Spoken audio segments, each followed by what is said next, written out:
Welcome to Her Lights, your home for women's sports coverage. I'm your host, Erin Foley, a stand-up comic, TV writer, and most important, an obsessed sports fan.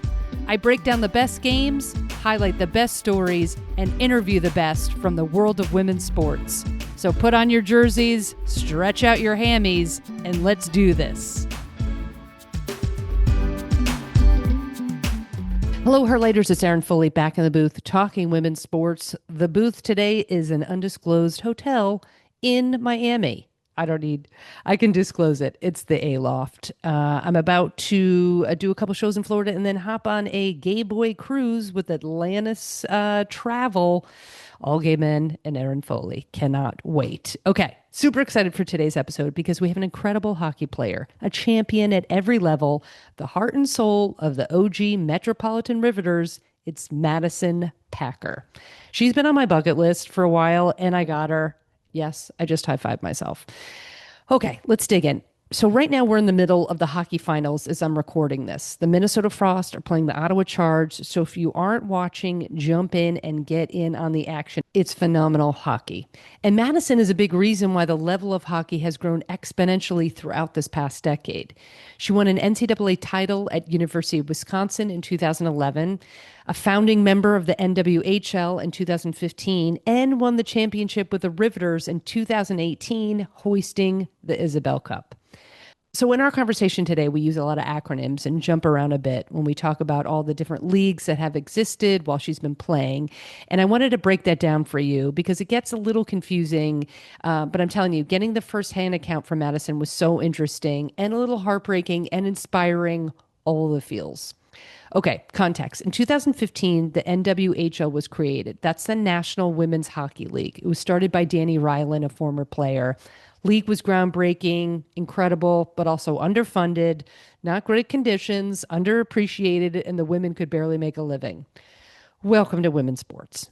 So in 2019, following the collapse of the Canadian Women's Professional Hockey League, there was a boycott and the PWHPA was created. That is the Professional Women's Hockey Association.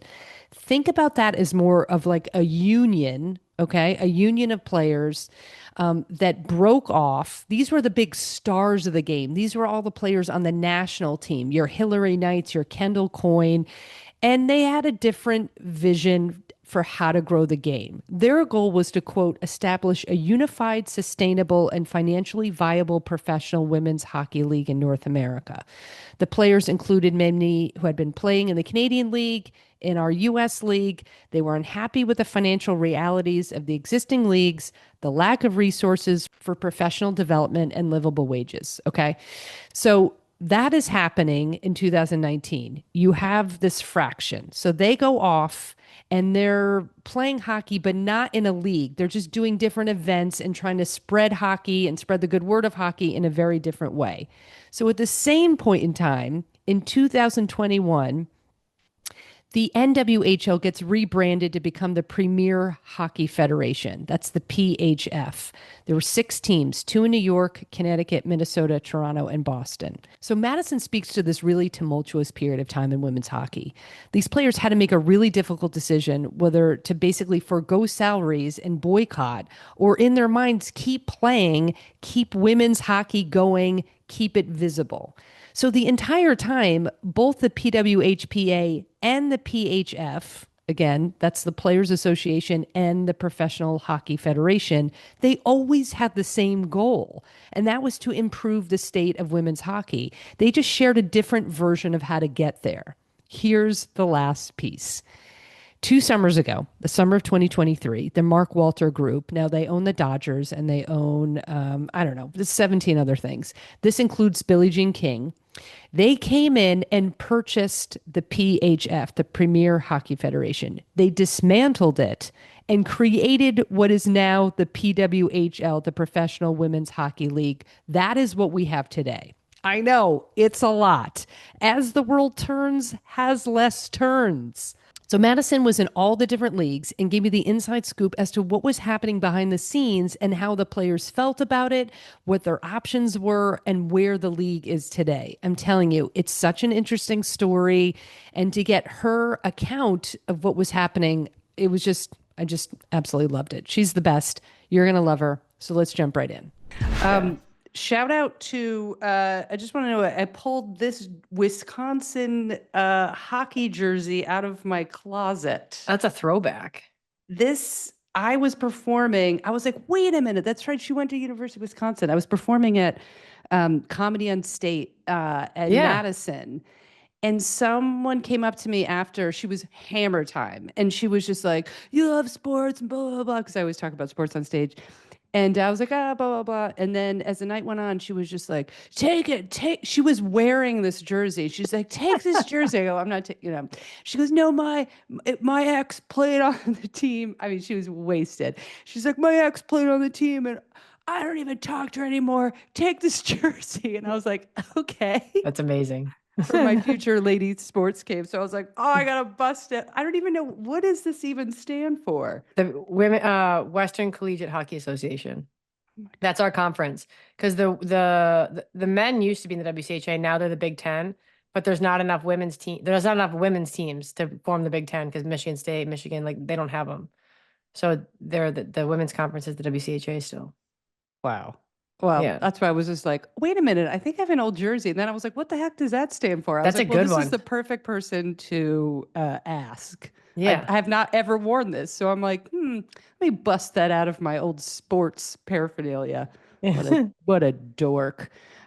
Wait, so are you saying there's no collegiate teams, no collegiate women's hockey teams in Michigan and Michigan State? No. That's insane. Yeah, there's Denise Illich of the Illich family that owns Little Caesars, Tigers, Red Wings, everything else. They're family friends of ours. So she's a regent at the University of Michigan, and she's like leading the charge to get a women's team. Basically, the old men's coach, Red Berenson, was super sexist and misogynistic and didn't think that women should play hockey. And he was like, at the time, the winningest coach of all time. And so naturally, they thought that he was a hockey god and they listened to him. So they'll have a team in the next 3 to 5 years. But now with all the NIL stuff and like teams getting budgets cuts, like it's hard to convince a school that's losing like cutting money from the men's team, boo-hoo, to add a women's team. But I think Yeah. they'll have a team in the next, I wouldn't even say that long, probably 2 years. And then as soon as they get one, Michigan State will get one. And as soon as Yeah. Michigan gets a team, they'll win a national championship in the first 3 years. They'll be unreal, especially with the transfer portal. I just, I hockey I'm getting more and more into, so I don't know a lot of like collegiate teams except the ones that like kind of dominate. Yeah. But I just naturally assumed all those colleges had teams. I didn't even think No, about it. I think there's like 38 or 36 women's hockey D1 teams. And there's not many that are really good. There's only Yeah. like It's the eight. same names you hear like again and Yeah. again. God, that's You're starting to see more, um, a little bit of like parity, but yeah, for a long time it's been the same. But like I said, like if Michigan gets a team, it'll actually hugely disrupt because you'll pull all the Canadians that are right there that have been going to the East Coast. I think it'll change. And they'll probably get a Big Ten conference because then Michigan State will add a team. Penn State has a team. So we'll Do we have see. to start like a Kickstarter, a fundraiser? How are we going to do Yeah. this? I mean, Yeah. what were your when you were at Wisconsin? Who were your big rivals? Minnesota Gophers, North Dakota. They don't have a women's team anymore, but they were top four every year. Minnesota Duluth. Those were the biggest rivals, I'd And you say. guys won. The Who did Minnesotas. you I didn't do my nerdy deep dive of who you guys won and who did you beat in 2011? Boston University, which is actually my wife's team. She was on the team Oh, at the time. Yeah. no. Yeah, she was a freshman and so was I. But that was the only time. Well, we played them again my sophomore year, but like just as a friendly because they're in a different conference. Um, but then every year after that, we played Minnesota in the um, Frozen Four.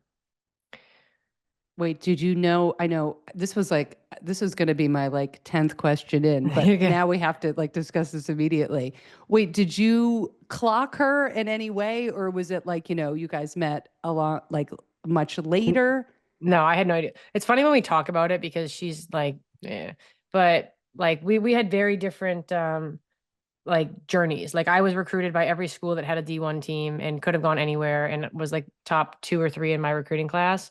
She was she was a walk-on and had to like write letters to every school to go somewhere. So she knew my name just from like being in the same recruiting class, and I was one of the top players, but I had no idea who she was. I didn't know who she was until even when I played against her in the pros. I didn't know who she was until we met when she was working for the PA and I was suing the league and I needed her help. Okay, well, that's I don't know where to jump in first. There's so much to unpack in that one statement. Well, Yeah. okay, And we can so talk about that a little bit when we talk about the PWHPA. Like there's a lot yeah. of stuff that happened that people don't know about, but I sued the NWHL at one point. Yeah, that's all right. Let's talk about I think we should just let's just dive in because to me that's just like the most fascinating part of women's hockey that I don't think anybody really truly knows about. If you're in the hockey world, obviously, but I want to give listeners, just in case they're not like, rabid hockey fans, just a sense of maybe you could just speak to the sense of how many leagues there were. I mean, this is not, you know, new to women's sports. One league goes up, one league folds. These leagues aren't supported. It's again, no money, no, leadership. But we got to get there when we get there. But there seems to me like a rich history of one league getting going and then it folds and then everything sort of explodes. But you come out of college, just briefly, you come out of college, and then you go right into 2015, you go into the NWHL Riveters, right? And then they rebrand. Yep. So it was around the time of that rebrand when everything sort of went not south, but everything am I speaking correctly on that? And when everything sort of changed? Well, when the leagues came together. Yeah. Yeah, I mean, I don't. So, like the public perception of what happened and what actually happened and what the players, I mean, the whole thing was, for lack of a better term, a giant shit show. Yeah. And I think if nothing else, we learned a lot about transparency and honesty. Um, just because it wasn't explained, what was happening wasn't explained from my perspective, and I was a part of a lot of meetings. Um, I'm pretty positive I was the first player on the PHF side to find out what was happening. And what actually happened and what we were told was happening were very different things. Now, understandably so from a human perspective, like it's a business deal, things are evolving, like whatever. Um, but I think that, my feeling was, like, I guess I can only speak for myself. Like it went from being a very exciting that, wow, this is awesome. Everyone's finally going to be in the same place. Like we've done all this work in these markets. It's going to really pop off to like so much uncertainty and unknown and almost for me personally like a period of grieving because I took a lot of pride in being a riveter and being a part of that organization because of what the organization stood for, and I think that that was and will always be my legacy. And the most important thing I did as a player was um I'd always been on championship winning teams to that point, and then I moved to Brooklyn, and my perspective on sports completely changed because we that first season we were terrible. And it didn't matter because it was just about like it was the first time women were being paid to play in North America. There were so many firsts that we were a part of, and we saw these people show up, and it wasn't great. It wasn't terrible, but like the conditions weren't great. And that kind of got better and worse. It like fluctuated, right? Like to your point, like a lot of the leagues have been there, then they fold, then they come together, then they start over again. But the PHF, when it went from the NWHL to new ownership in the PHF and then started to grow, it really felt like for the first time, okay, we're on to something. And then, when the PWHPA formed and those players decided not to play, you had to decide to play or not. And the players that stayed, one, I think sacrificed financial opportunity, not knowing what was on the other side, not knowing opportunity on the other side. I think the marketing on the other side was better because there were more Olympians, right? I had deals and a few others, but the endorsement money wasn't the same on our side as it was on the other. That said, there were salaries, right? So there was a lot of things that players considered in making their decision. But I think the hardest part for me in the whole thing was losing the Riveters organization and watching that kind of go away because there's also been seemingly a real effort to kind of, at least in the interim, just move forward and forget about what has the history and what has happened. And I think that's been painful to the fans too, because I think that you look at these buildings that are full of all these new jerseys for sure. But there are a lot of fans that showed up and showed out when there weren't, big fancy lights and big huge contracts and big huge names. And I think that those fans really connected with the community aspect of what their teams represented.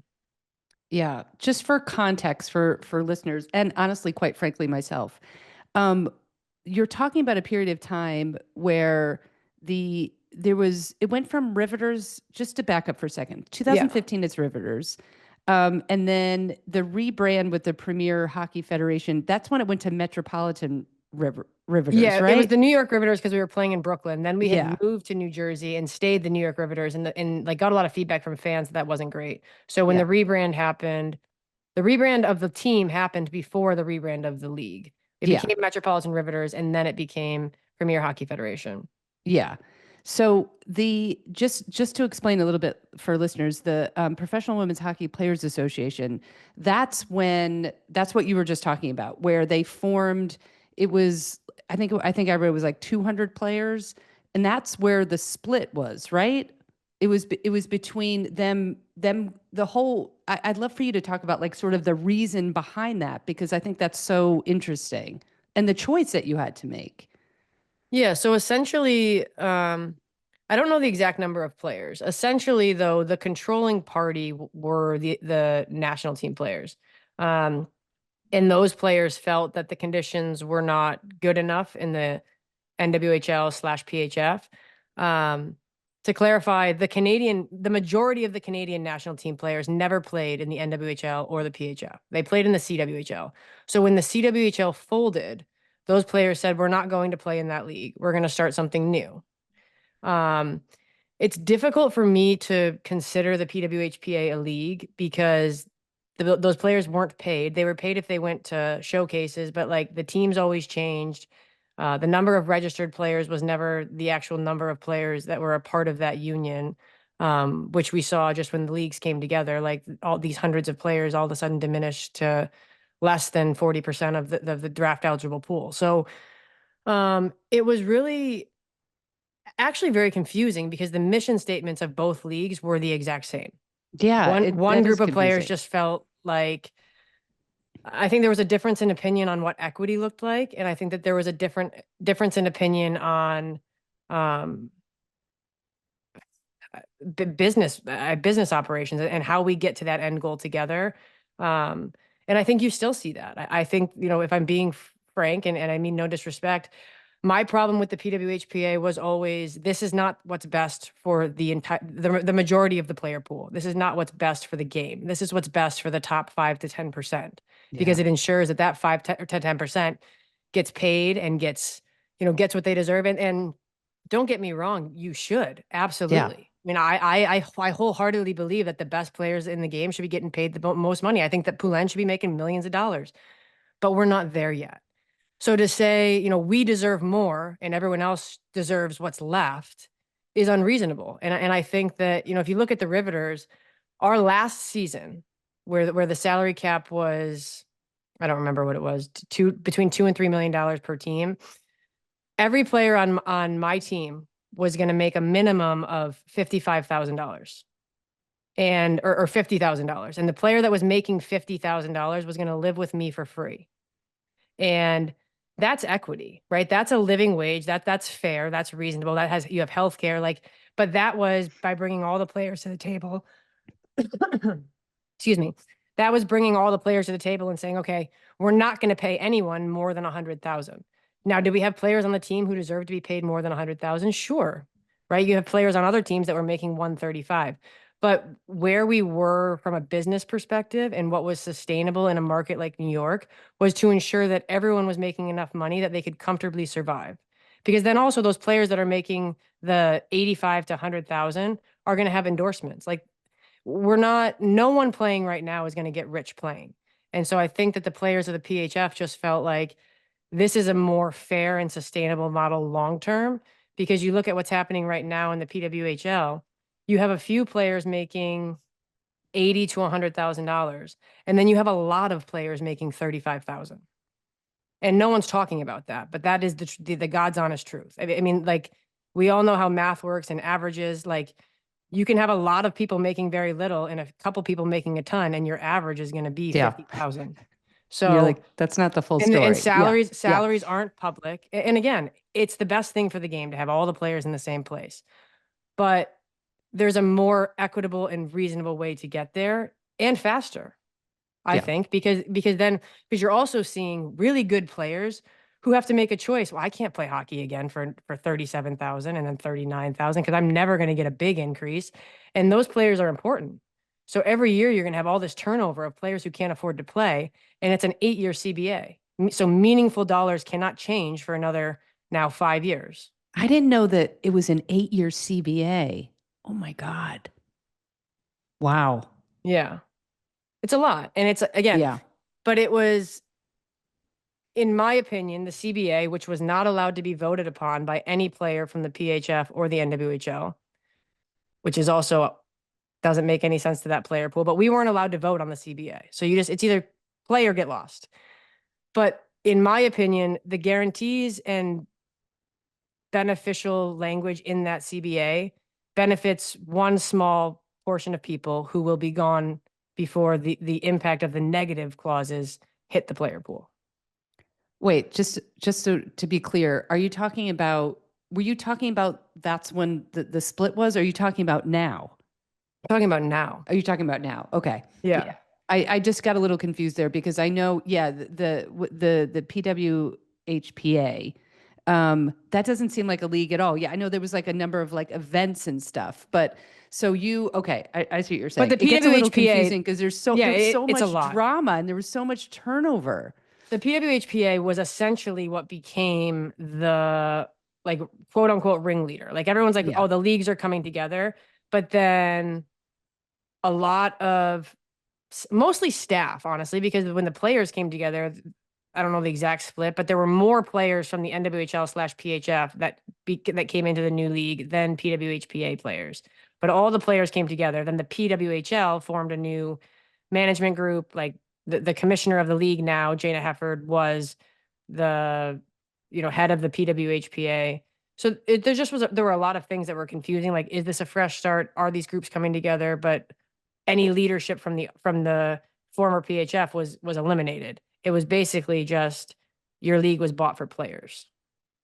Yeah, there was so much turmoil going from even to NWHL. It's almost hard to keep track, and then you're Yeah. living it. You know what A I lot of mean? Just acronyms. on the outside, it's like, okay, one league, for lack of a better, right? You have NWHL that turns into Premier Hockey Federation. You also have the Canadian League that goes down. Then you have the split of, let's say, the union of the PWHPA, where you take some of the best. They refuse to play, right? That was 2019. Then you have the split of, or then all of you that choose to play, which I can imagine was extremely difficult. You know, it's like what you just said, like you want to play, you want to get the best deal and stuff, but they basically just boycotted the existing league in all, Yeah. and they wanted everything to be better. But then you have to deal with that. And then all of a sudden, also listeners, in 2023, 2024 season, the league, where were you when it completely folded and it got rebranded to I'm sure you were, did you lose a contract? Like what that to Yeah. me is Yeah. even more like, this is like days of our lives. Yeah. If you had an existing contract, your contract was gone. We all got a severance payment. Um, but I was in northern Michigan on my parents' boat. I got a phone call from Reagan Carey and telling me what was happening. And I was like, oh, this is great. And then a few days later, the announcement came out and it was like, wait, this is very different from what we were told. And then there was little to no communication. Reagan Carey did as good a job as a leader could have done under the circumstances. And I don't know, how much information she was allowed to share, how much information was being shared with her. I think that in the end, her only priority and focus was doing what was best for the players. Um, but it was just, for lack of a better term, just a complete shit show. Like Yeah. we found this out. It's like being thrown into a room and then all of a sudden the lights are completely shut off and so's the sound. Like we heard nothing. We had no information. We just kept being told to wait, wait, wait. But then all while this is happening, we are told that the PWHPA players are voting on the CBA that will be like will be law for the new league. And so that didn't make sense to us because um it just did that didn't make any Well, sense, it's right? so Like unfair. yeah, and It's so their point I think was, well, we've spent all this time on this and da da da da. The PHF also at the time was working towards unionizing, great, because there's power in being a union, obviously. But it takes time, and I think that if we had pushed that issue harder sooner, this all would have happened sooner. I mean, the leagues coming together was a plan that was in motion for some time. Um, and the reality is, you know, the Billie Jean King and the Mark Walter group, they weren't interested in competing with another league. So I think mm, that they just waited it out until the price for the existing league became palatable to them. And then they bought it, imploded it, and started anew, which is the way to do it. I think that it could have been done better just because there was a lot of there was a lot of not knowing there, and there still is a lot of not knowing. I mean, the yeah. whole CBA thing is crazy, but you live and you learn. Yeah. I didn't realize it was 8 years. That to me, well, I mean, hopefully maybe it won't be 8 years. I mean, other Yeah, leagues have, said like, okay, we're not going to play. You know what I mean? Or, maybe it won't be eight. It's just, yeah. I just, I talk to a lot of athletes and coaches throughout the years, and always the thing that just strikes me, and hockey in particular in the last couple years has been to me like, wait, what? I remember watching it on Twitch when it was like the Yeah, Isobel Cup. I remember you winning in 2018. I'm out here in LA, so I couldn't support you guys, but New York's my team. So and now I'm like, okay, it's the Sirens. Like, you know what I mean? Like, yeah, I'm like New York above everything, obviously. Well, because I'm a New Yorker. Um, but it's just what you guys have to do to play. Just yeah. play. I mean, it's unbelievable. And we're sitting here, women's sports is exploding. It's 2025, and they're making 30 something a year. Would you say the most organized or the most hopeful place women's hockey has been, or Oh, no? absolutely, Yeah. absolutely. I think the part that frustrates me is I think that we could have gotten here had the players been willing, because mind you, while all of this is going on, the players wouldn't talk to each other. And I don't know why. Like the players from the PHF side were willing to like, hey, how can we have a conversation? Like, let's see if we align, how we align. Because I think that there's strength in numbers, and we all have one thing. Like anyone looking to invest in a hockey league, we all have the one thing that they need. You can have the venues and the popcorn and the bullshit, but you need the players, right? Like players have proven that. Um, and I think that just people allowed the external narrative to become reality when it wasn't. And I think that there was a missed opportunity for the players to come together and do better. That said, it's in the best place it's ever been in. I mean, look at the buildings that they're playing in. I'm surprised that they added two teams, only because I'm surprised that they added another US team, but it makes sense. I love the picks. Um, I don't have a lens in on their bottom line, but I think that the Canadian teams are probably crushing it, and some of the American markets are not doing as well. But that's just hockey. Like we also have to remember, it's not the WNBA, it's not the NWSL, it's hockey, which is already a sport that's behind because of there's so many barriers to entry. It's so freaking expensive to go to a game to play hockey. Like, why do you become a fan, right? And so I think that there's so many things on the grassroots level still that we need to continue to improve upon. Um, but it's also like every game in Canada is selling out right now. That's unreal. So I think if that continues, to your point about the CBA, I don't see why the players can't, short of that 8 year mark, say, hey, we've proven value. They've already expanded venues because the CBA says you have to play in a building X size. And the Canadian teams were like, great, they sold out all season last year. They're in bigger venues this year. The Toronto Scepters, um, averaged like twice as many ticket sales, or maybe even more than that, than the men's AHL Toronto Marlies. That's huge. That's right. They So play in the same stadium, right? yeah, The and the ticket Coca-Cola. sales came Yeah, out and they crushed them. so awesome. Yeah, Well, it should. I mean, listen, Canada has hockey, and we have yeah, everything else, and hockey. You know what yeah, I mean? So, I do think that, um, yeah, it is a sport that's probably running in like, maybe fourth place right now. But like, Yeah. again, you put marketing into it, you put money, all the, those cities, I forget what that tour was called in Denver and The takeover Seattle, tour. the takeover tour. Oh my God, that was so fun. It was so fun to watch. Yeah. So I think yeah, so that's good to know because I just wanted to get your opinion. You're obviously like OG, you've put the sport on your back. You really have carried the sport. Thank you. An icon in the in women's hockey to get your opinion. First of all, I wanted to get an inside scoop on the drama because I was like, what in the like I just remember being Yeah, like, wait, what? Like it's it like felt like a little heartbreaking.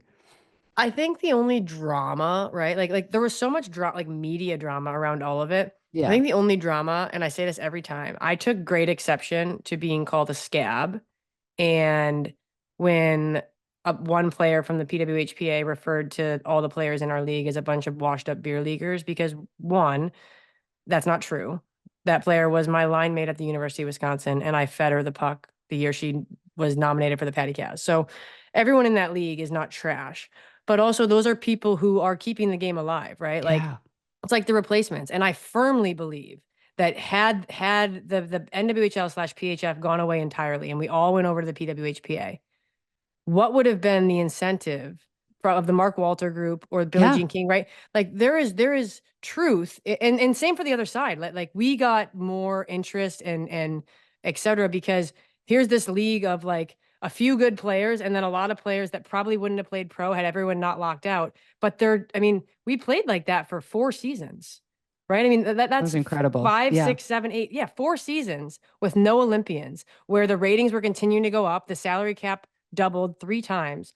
So it's like there's a conversation also that can be had about, well, what's most important? Yeah, you want to watch the best players play and you need the best players to have the best product for sure. But we are where we are today because there are so many players who didn't care about credit. Like season 5, when there were only like I think 3 or 4 players from the original NWHL that stayed, it was freaking terrible hockey. Like we can all say it. It was terrible hockey. No one ever said it was great hockey.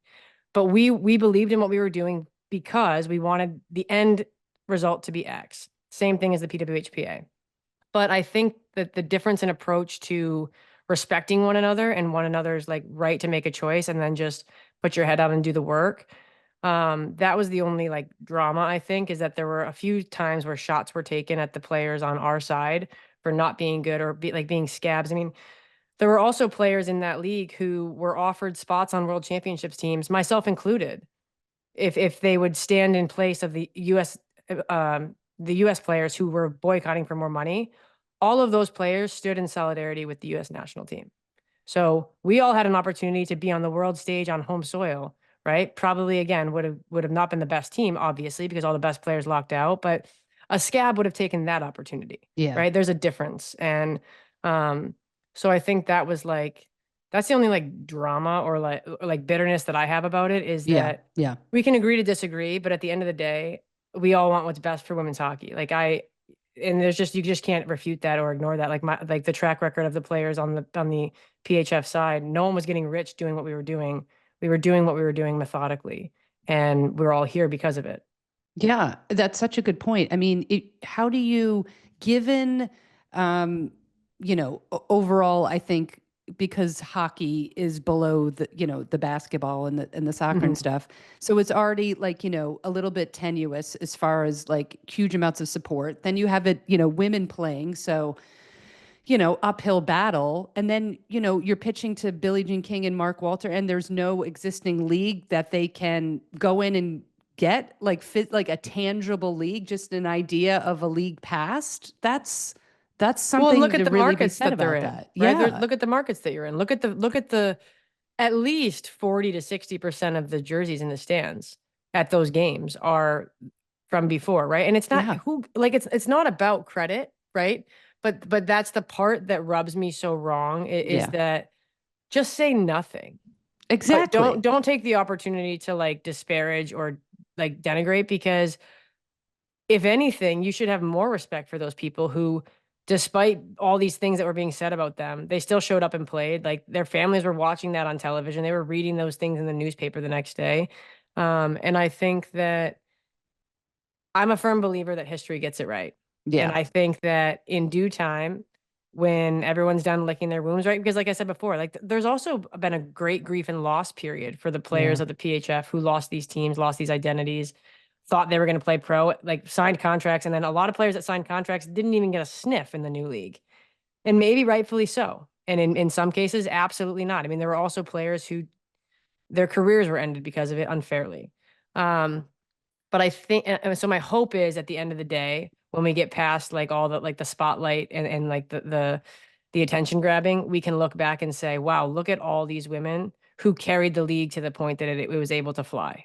Because Yeah. that is truly an incredible story. And it's not even just the NWHL, the PHF, the CWHL. Like there are thousands of women before that who continued to keep hockey relevant and alive for women so the opportunity existed when an opportunity came about.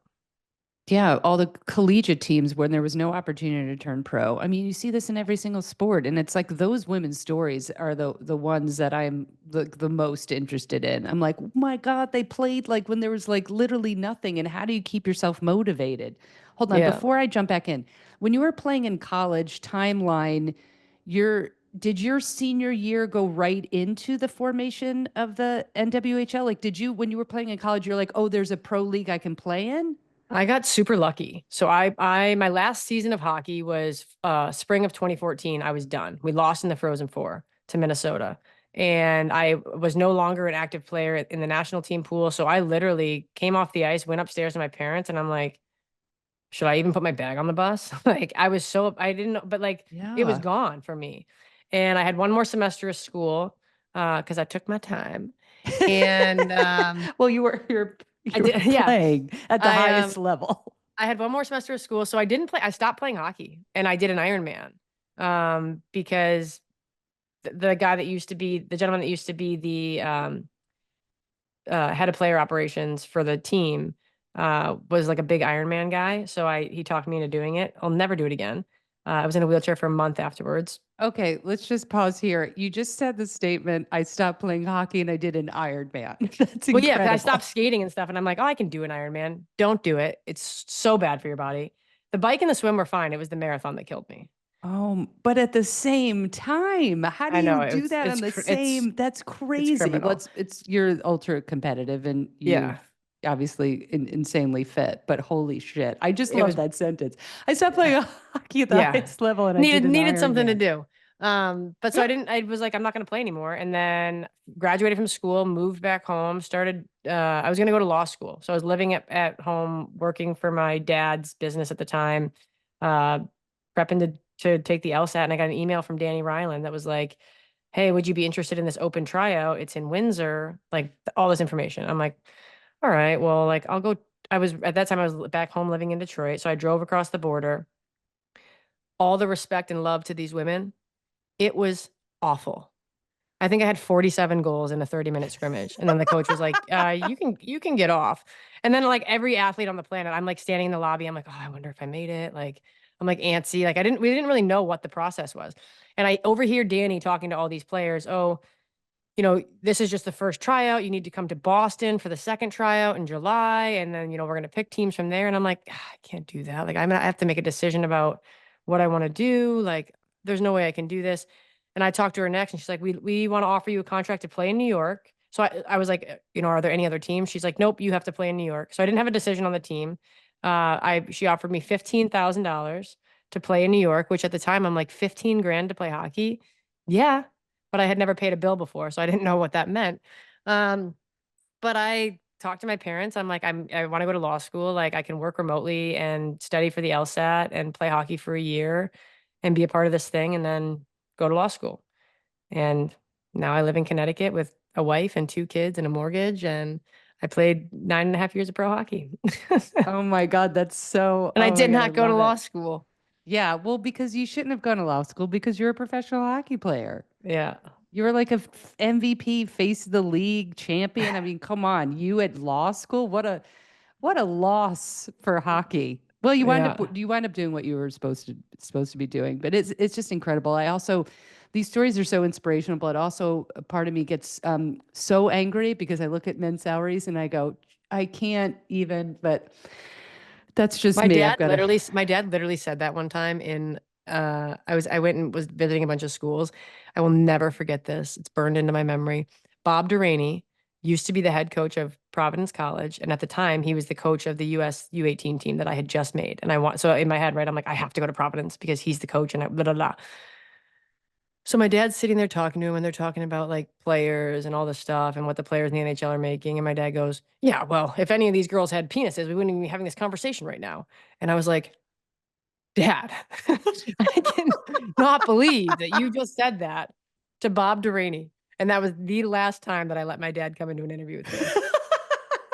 Yeah, but your dad is so right. I'm like, my mom was like, I call my mom. She's like, how did it go? I'm like, Mom, he said penis. He said penis in the meeting. She's like, you have to explain more context than that. You're like, I will I never, can't right now. I've got to take an hour I off will and then never I'll call you forget back. it. And we had like, we were visiting, no joke, like 14 schools on the East Coast. Like we were just driving. And I'm like, oh my God, Dad. And this was like, this was like 2006. No, yeah, no, like 2007. Yeah. So he really didn't get it. Yeah. Oh my God. It's so dad. Yeah. Yeah. You know, like just such a dad move where you're just like, please stop. Please stop. Please just Yeah. let me off like 5 blocks away. Like, you know what I mean? That's so all right. So let's jump into I do want to just carve out like just a little bit of time to talk about the playoffs too. We'll do that at the end. Yeah. So tell me the story of like how you because now you have a podcast literally with your wife, which I want to Yeah. talk about. But like how you met and how it all worked out. You're because in the beginning of when we were recording, you said you sued and that's how you met her. Yeah. Yeah. So I had an injury when I was playing in the NWHL during season 2. That resulted in tearing my labrum and needing surgery. So it turns out the day that I got hurt, someone had allowed the workers' comp policy for the league to lapse for literally a 24-hour period. Oh my God. And it just was an oversight, but like you can't do that. And so when I went to the doctor, all this stuff, they're like, bad news. It's not covered under workers' comp. I'm like, that's not how workers' comp works. Like so I was like, you know what? I'm done with this. This league's a joke. We had our salaries cut. Like, so of all people who stood by him, right? Like I got the bullshit and I was there for it. Like, so I sued him because I am in a position, like at the time I was in a position to defend myself. I was on my parents' insurance. Like, but the way that I looked at it, and this is how I looked at everything, like back to what we were talking about before, like I came from a position of privilege, which was lucky for me. But like in that situation, I'm like, well, what if this happens to someone else? And like Yeah. they are stuck with this massive bill for their hip. And like you, right, like legally you can't do that. But there's a whole process, but it takes forever. And it's very scary to someone who doesn't understand workman's comp and all these things. So I called all the players and I'm like, hey, just so you know, you don't have workman's comp and I would not get on the ice. Like if this is true, I just wouldn't do it. Da da da. Da. And then I filed a lawsuit against the league because they had an obligation to have a workers' comp policy in place and they didn't. Um, all that said, in filing the lawsuit, it was like recognized that it was just like an egregious error and it wasn't like malpractice or anything. And so like the more I dug into it and the kind of the further down the process went, I reached out to Anya because she was the head of the PA. And I was like, hey, I'm willing to drop this issue if we can all come together and agree that one, this will absolutely never happen again. And there's a different system in place for workman's comp because this should have never happened in the first place. And she at the time, again, was the head of the PA. So like she was facilitating all those conversations. And then, once we got through that and I agreed to not sue the league, I had gone through a breakup and hey, I think I want to play again. Can you help? Because obviously, like, there's probably some hard feelings about the lawsuit. So she also facilitated some of the conversations to like help me get back and whatever. And kind of once that was all like settled, she was like, so you mentioned that you went through a bad breakup. Like, you want to hang out? And I was like not for it at all. I just was like, I wanted to be alone and like, not alone, but like I just like I had been in a long relationship and Yeah. before that I was in a long relationship. Like I just wanted some time. And I kind of jokingly tell people that Anya stalked me because she literally lied and said she was coaching a tournament in Boston that I was also coaching and then drove through the night to come up and meet me for a beer at the Sheraton in Framingham, Massachusetts.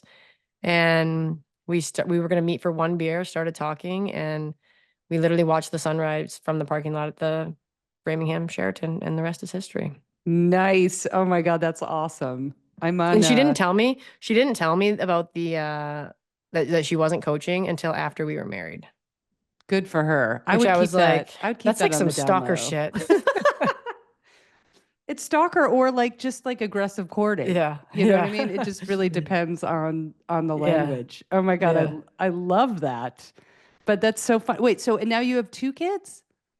Yeah, we have two kids. And I always joke, I'm like, I can't believe that you would even like, because I was not kind. I'm a no bullshit person. So like when she wasn't getting me answers or we were discovering that like there are all these issues, I'm like, what do you even do as the head of the PA?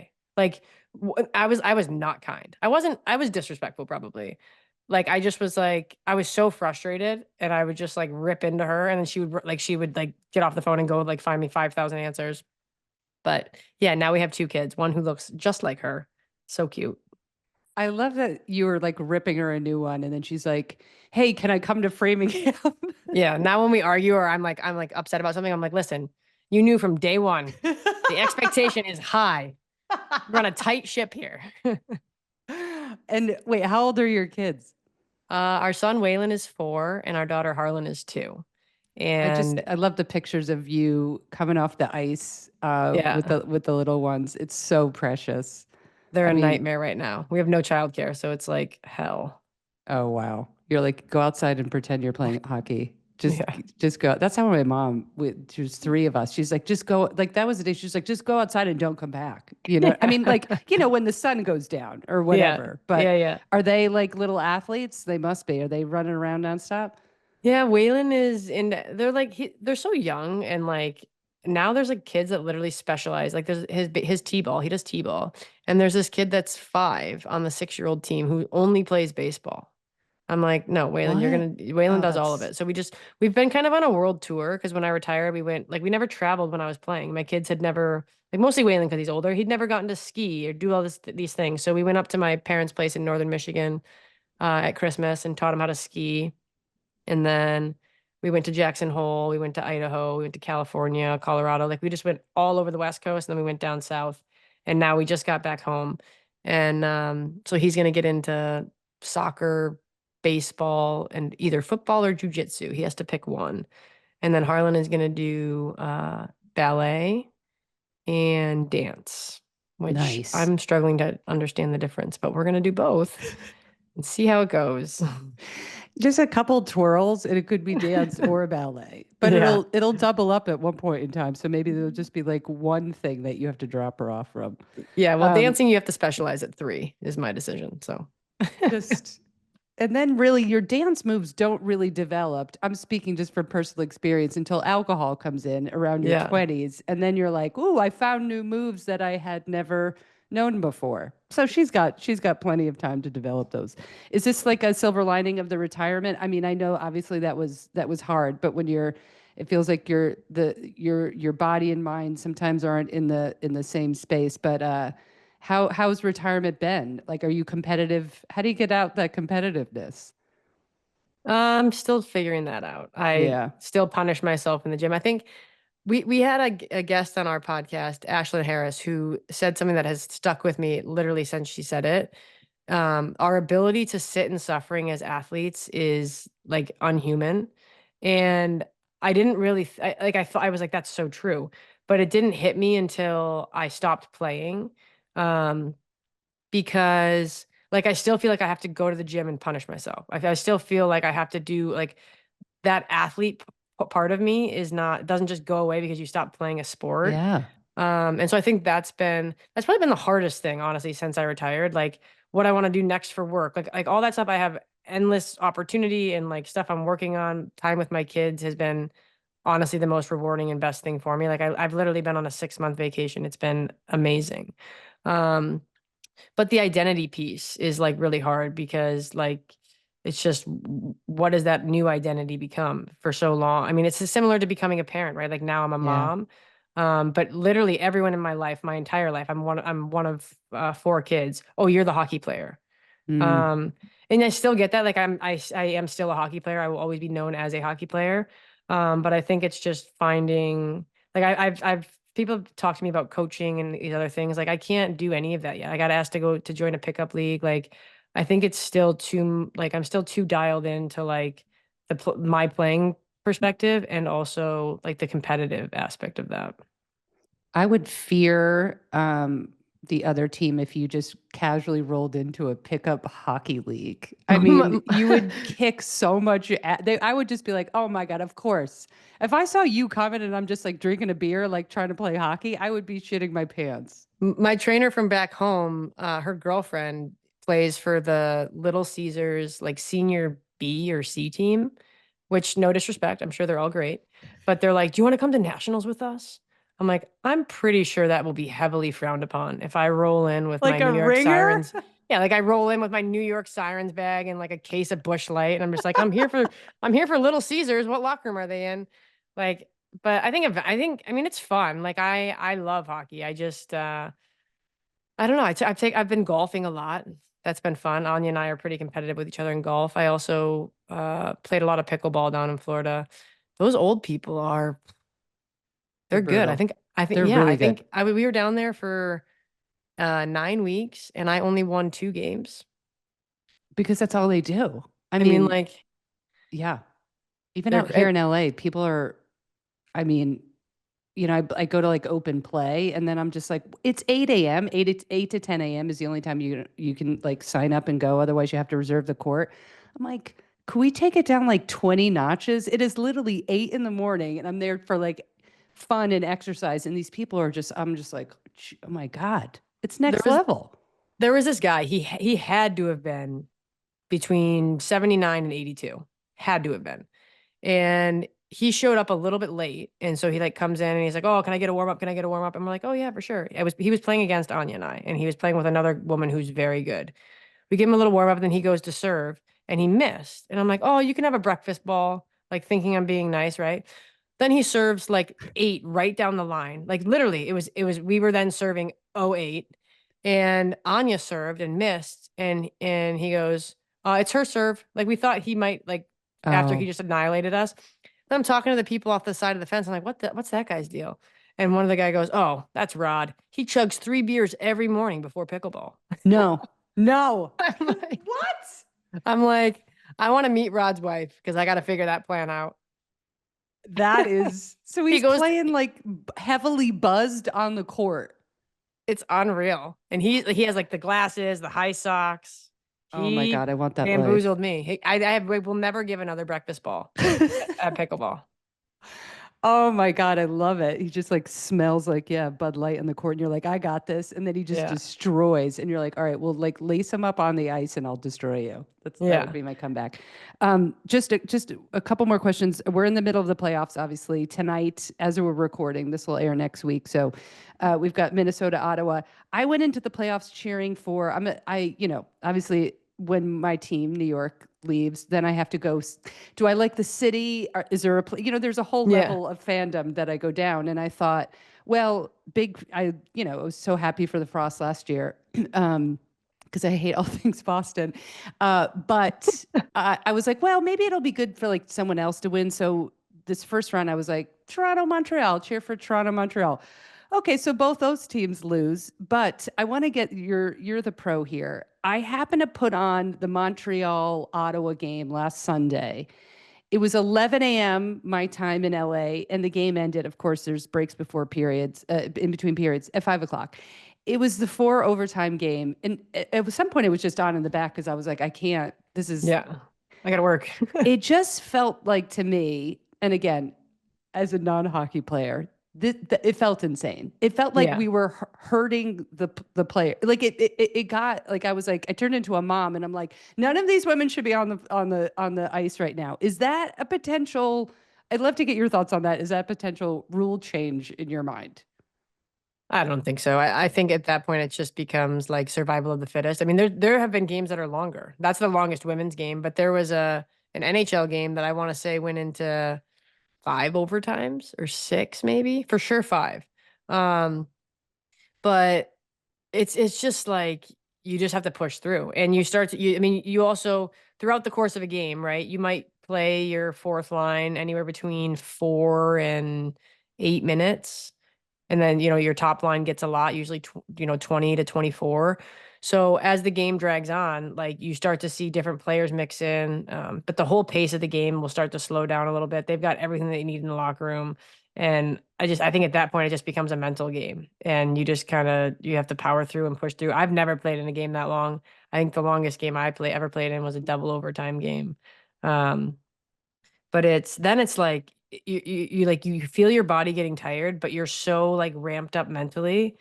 And I would be more curious. I haven't talked to any of those players since the game, but like what it was like going back. Because a lot of times it depends what kind of player you are. Some people will go back and crash. But like me after a game, when I go back to my hotel, I was wired. So we played like a Yeah. 7 o'clock game. You're out of the rink by 10, hopefully, and then home. But I'm still like I wasn't asleep until 1 or 2 in the morning, just because like your adrenaline's still going, etc. And so I wonder if they experienced that like magnified, or if it was just like, no, you're so exhausted at that point that you just crash. I I've never seen anything like that before. They were taping mustard packets. I don't know if you saw that. They were taping mustard packets up to the glass for the players because Yeah. apparently I don't know what mustard does. It just I don't know if they were inhaling it or drinking. I don't know. It just It helps prevent cramping. oh, okay. It's got a lot of sodium in it. It doesn't taste horrible. There's all different kinds of things you can take, but mustard is like a really simple way to get sodium. It was fascinating because it was also so much pressure on Montreal because you don't want to, they had been down, they're in Montreal. They had lost the first game. So you're like, you cannot go down 0-2 in the playoffs. And then all of a sudden it's the fourth overtime. And the craziest thing is too, is like what I love about the regular season hockey, in which I really want to do this for the NWSL, is there's a winner. There's Yeah. always a winner. There's no tie. You have the shootouts. The shootouts in the regular season are so much fun. The energy, the excitement you get to, I'm like, that's what I want to bring to the NWSL. But And it all means something, right? yeah. Like the extra point is huge. I mean, you see it every year. You saw it especially this year with how tight things were at playoffs. I think it's a great system. Yeah, it is a great system. And I thought in the playoffs, there's just like four overtime. Like it felt like so overwhelming Yeah. to me that I was just like, is that a potential? Is there just sort of just rounding up everything? For you as an athlete, like, I know you're in Connecticut, New York a lot, or do you watch other women's sports? I mean, it just seems like everything's Yeah. exploding and I'm really hoping hockey, it seems like it's getting lifted up in this huge momentum push. Yeah, we last year we had season tickets to the New York Liberty. Um, Nice. so we support them.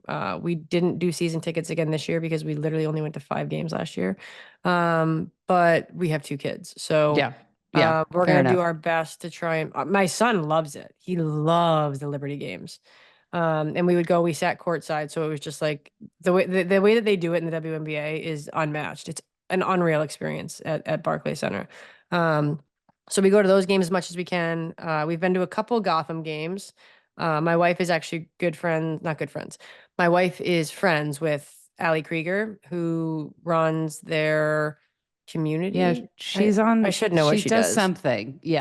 But so we're trying to get to she has 2 kids that are about the same age as our kids. So we're gonna take them to a game. Waylon's really into soccer. Harlan's into soccer also, but she calls it basketball. Um, so That's we're hoping bringing adorable. her to a soccer game will help make it a little clearer. And okay, and just tell everybody the name of the podcast you do. I just want to plug that before we get out of here. Yeah. Our podcast is These Packs Puck.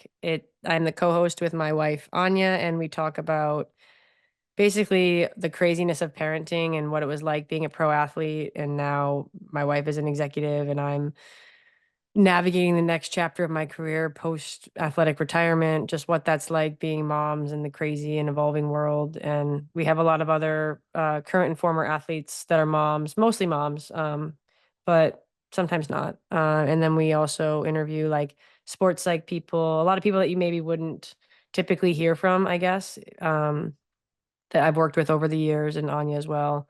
And it's just like very lighthearted, funny, a lot of banter between her and I. Today we recorded an episode about postpartum and like what her experience was, what my experience was, and it was kind of perfectly fitting because, like I said, we don't have childcare and the kids kept interrupting. So it's basically just like a daily vlog of our life. No, it's super fun. You guys have such a great rapport. I love it. That's awesome. Well, thank you so much for jumping in on this and explaining a lot of this hockey lore. Because I was just like, I Yeah. just remember, you'd catch a game here and there, and then there's so much. But you really, truly, I'm not just saying this because you're, on the other camera here, but you really were so amazing as a player. I just loved watching you play, and you were instrumental in all these leagues and pushing the game forward. So a huge thank you. Thank you. I appreciate that. And one day we'll high five in person at either a Sirens game or a Liberty game. I want to come to a comedy show. Or a comedy show. Madison Packer, everyone. I really appreciated hearing her story and getting a glimpse into what it felt like to be in the middle of making such a difficult decision and the crap she took for it, which is whoever called her a scab, I need to find out who that person is and take her down, gently.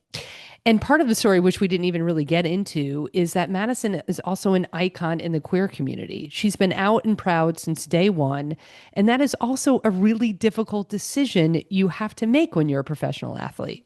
Do you see why she was on my bucket list? Total badass. Watch women's hockey. The finals are going on right now. I'm telling you, it's some of the best hockey you're going to see. I will put a link to the PWHL in the show notes so you can find all the info of how and where and when to watch. And that is our show, people. Tell a friend, spread the good word of Her Lights, leave a review, and throw down 5 stars. It helps so much. I appreciate all of your support. Fans, friends, family, have the best week of your life.